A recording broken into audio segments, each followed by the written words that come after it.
Hello everybody. Hello. Welcome back. So today we're going to be doing a little bit different things. I gotta answer some of the questions you guys have for the Kawasaki Ninja 650, including mods, tips and tricks, and that's a wonderful thing for me because I get to really go through some of the details with you guys. Now I did compile. I actually went through a ton of questions that you guys had, and so I put together something here just to kind of go through everything as much as I could. It is a little bit of a different format because technically this is a video slash live stream, and the reason I say that is because I did open up the comments and I'm doing this as a live stream ish thing. So as long as you guys ask questions relating to the topic at hand, I'll be more than happy to answer it. In the meantime, I am gonna go into a few things, some of the top questions I've been asked, and that was the exhaust, the uh, brake levers, the shift lever, the seat cowl, and more importantly, the fairing bolts. And I know that a lot of questions come in, regarding these. And so by doing it this way, I am giving you guys a little bit of a different style vlog, uh, but I think I can go into a better explanation with a lot of the things. So let's get started with the most obvious one, the one that I get a ton of questions about, and that, well, is definitely my exhaust. And the top three questions that keep coming up is why choose this exhaust?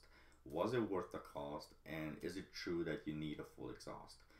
So let's get into this and let me really explain this to you guys. So first of all, why do I choose this exhaust? I choose this exhaust because Yoshimura has a great name. It's a company that's been tried, tested, and it just seems like a lot more serious company. And one of the themes you're gonna notice throughout this stream is you get what you pay for. Now, for me personally, the once I got my bike, it was a no-brainer. I definitely wanted a Yoshimura exhaust. I do like the sound.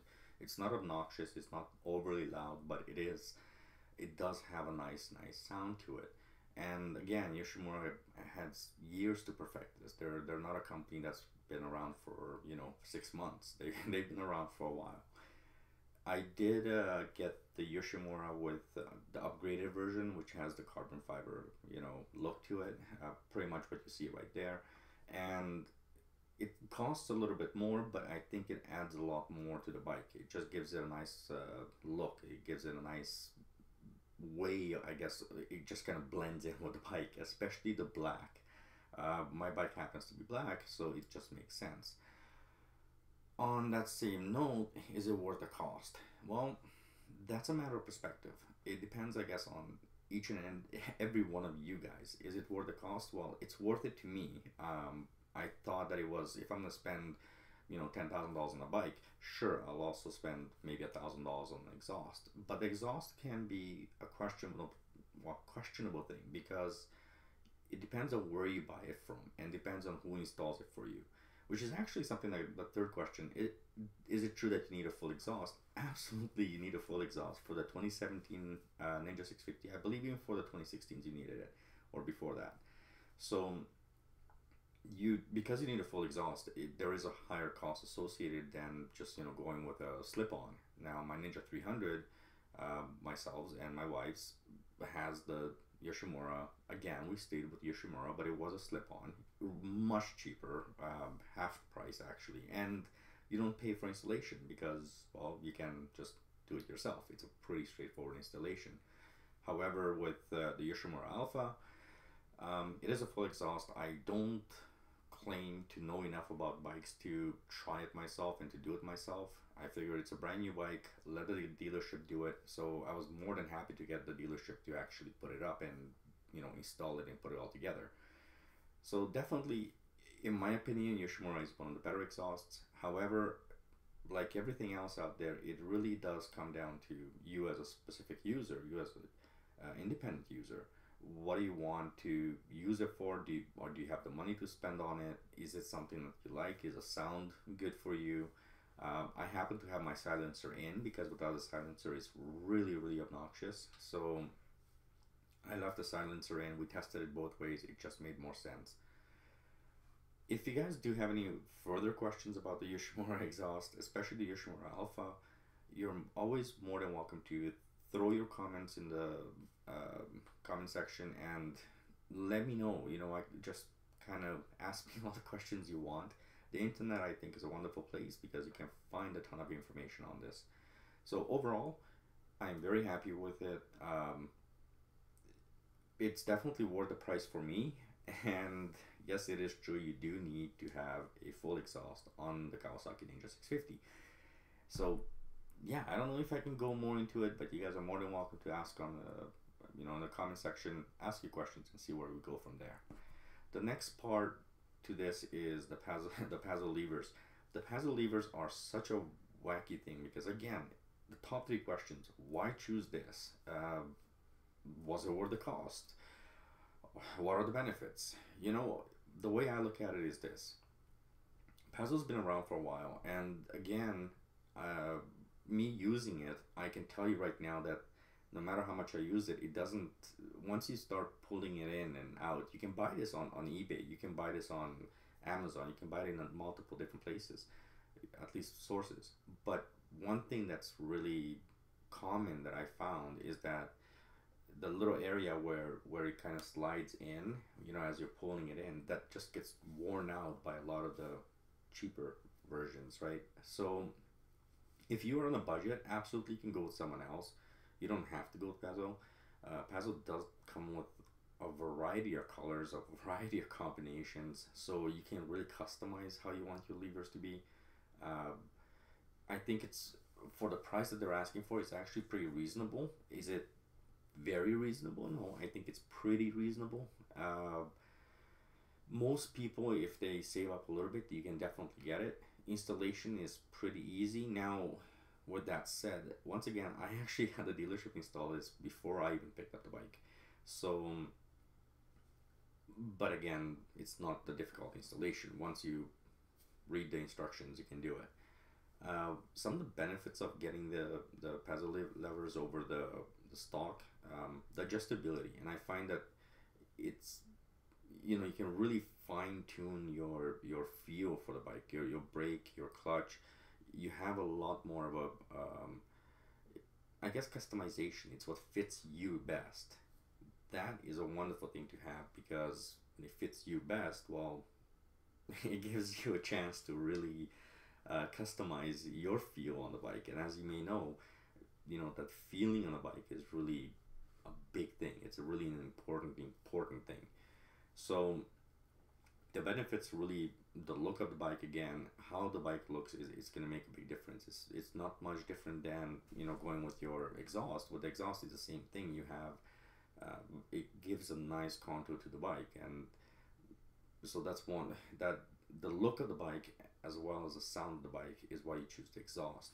And with the levers, the feel of the bike and the look of the bike, that's why you would choose that. They're definitely worth the price in my opinion, and I really do love them. And again, this is something I have on my bike. I know that many people don't necessarily like them, but I know a ton of people that really love them. So yeah, I think it's a wonderful thing to do. I think it's worth doing. Going on to the seat cowl, this has been a weird scenario because some people really hate it, some people really love it, and yet a ton of people do it. So again, the top three questions: why not keep the original seat? Does it take room from the trunk? Well, I guess from the trunk space. And is it worth its price? Is it worth its price seems to be like the top question all the time. And again, I'm gonna basically give you guys this. Why not keep the original seat? I don't want to keep the original seat because I don't take people with me on the bike. My bike is my bike. You know, I ride my bike for me. I ride my bike to relax, to chill out, to have fun and do those things, which means that I'm out there just for me. Even if I go on a ride with somebody, I still want to ride the bike, and I don't want to have an excuse. Well, I don't want to come across as a schmuck to say, well, I don't want to give you a ride on the bike. It just somehow makes it easier to say, I don't even have a back seat. However, that actually was not my top reason. When I first bought the bike, the dealership actually, I asked them, do they make a seat cowl for this? Because when I bought my bike, the bike was very, very new, and they didn't really have too many accessories for the bike. And one of the first answers I got was, yes, we have seat cowls. So I took a look at the seat cowl. I purchased it on the spot, and basically when I picked up the bike, it was already on there. And the reason I chose this particular one was because it just had a nice streamline of the bike. It continued on with the shape of the bike. It continued on with the look of the bike. It just looked good, and it just made sense for me. Again, where are you gonna find this? You can't find seat cowls on eBay, Amazon, or straight to Kawasaki. How much are you gonna pay for it? Well, that depends on which one you go with and what you're gonna find. The one I have is is directly coming from Kawasaki, so it's a Kawasaki designed product, and so it's gonna cost you. And again, the price depends a lot on your look on where you're gonna buy it from. If you buy it from Kawasaki, they're obviously gonna be a little bit more expensive. Like anything else, OEM parts are quite expensive. But if you guys want to search around, you can always type in 2017 Kawasaki Ninja 650 seat cowl, and you'll find a ton of options available for you. I chose this particular one. I think it looks really good on the bike. It gives it a very nice look. It has a very nice, almost an aggressive look, but without it really. I don't know. It's tough to say. I just love the smoothness that it creates over the bike. And of course, the question that popped up a lot, which I never even thought of myself, was how will this change how much room I have in my seat trunk? Let's go with that. The answer is no. It never changed anything.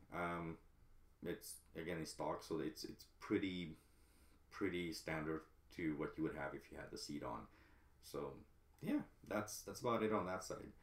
And then we're gonna go on to the number one question I got after I put this on my bike, and that is the Ferryboats. Where can you buy these? How many different colors are there? Are they durable? Can you wash them? Are they gonna fade? I mean, the questions are incredible amounts of questions I get about these. So I'm gonna put it this way. I think the best place to find these Ferryboats is on wish.com. Now, before I started this stream, I actually went to wish.com. I wanted to see if they have it. Believe it or not, like something like the 177 piece Ferryboats, they're like 22 bucks plus shipping. It is ridiculously cheap. And yes, they do come in a multitude of colors. Actually, what I have on the screen right now is not even all of them. There's a lot more colors available. So you can play with the bolts. However, are they durable? Well, so far they have. For my bike, I have not had a single problem with it. The biggest things I do suggest is being very careful when you're tightening it. Don't over tighten. You can damage a bolt, and then it's gonna be a pain to take it off. Now, my wife did this on her bike. She over tightened one of the bolts, and it wasn't a lot of fun to try and take it out of there. But again, don't over tighten it. Just give it the proper tension, and you'll be fine. Can you wash them? Yes, you can wash them. Whenever I wash the bike, I obviously wash the whole bike. I don't pay attention to not washing the color off of them or anything like that. So far, the durability has been pretty darn good. The longevity of it has been good. The color is still just as nice as the first day I bought it. So again, it's a question of what you pay, you get what you pay for. So these are pretty. They're durable. I like them. I have not had any problems with them yet. So if you do have any further questions, oh my goodness, my throat. If you do have any further questions, by all means, please ask. It's a wonderful thing to do to your bike to kind of give it a little bit more life. Either way, that is something that I covered today. If you guys want to know any other things, by all means ask. Please just leave your questions in the comment section, and I will be more than happy to go through it. I'm thinking I might do on Sundays this kind of vlogs. I might just give you guys a little bit more of a live stream / whatever you want to call this, a vlog. And so with that said, if you guys want to see more of these, but then basically just leave me a bunch of questions and I can go through, I can do some research, I can find out all the information for you guys, and then come the next vlog I can definitely work with you guys and try and make it better. This being the first, I didn't expect any of you guys to show up to the live stream, although some of you did. The big thing is I really enjoy trying to help you guys out. I really enjoy trying to work with you guys on making your bike as good as possible, and making it look as good as possible. And I know you have a ton of questions about my bike. I always try and answer them. I hope this is one way of doing it.